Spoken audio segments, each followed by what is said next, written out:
చేస్తున్నాను. దానికి ముందుగా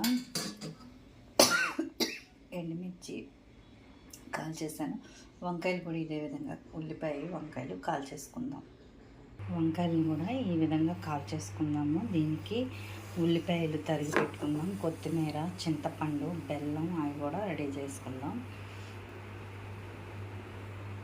ఇప్పుడు వంకాయ పచ్చి పులుసు రెడీ అయిపోతుంది. ఈ విధంగా వంకాయలు కాల్చేసుకొని పైన ఈ లేయర్ని తీసేసి గుజ్జు తీసేద్దాం. పచ్చి పులుసు చేసేద్దామా ఈరోజు.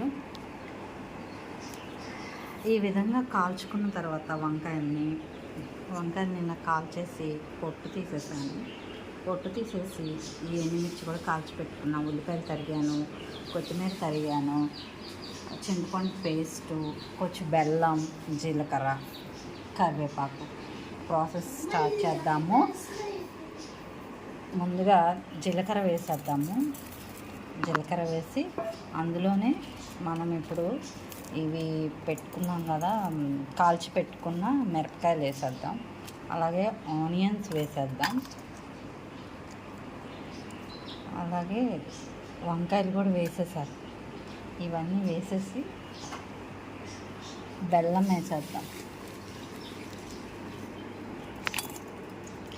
ఇవి ముందుగా వేసి కొంచెం చేతితో నలిపేసుకుందాం. పచ్చిమిర్చి కూడా వేసేద్దాం.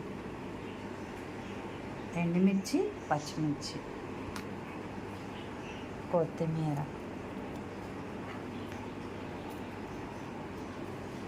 చింతపండు పేస్ట్,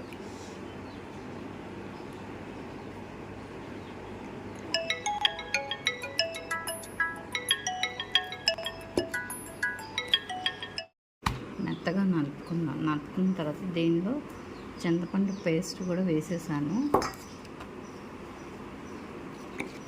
వాటర్ పోసుకున్నాం.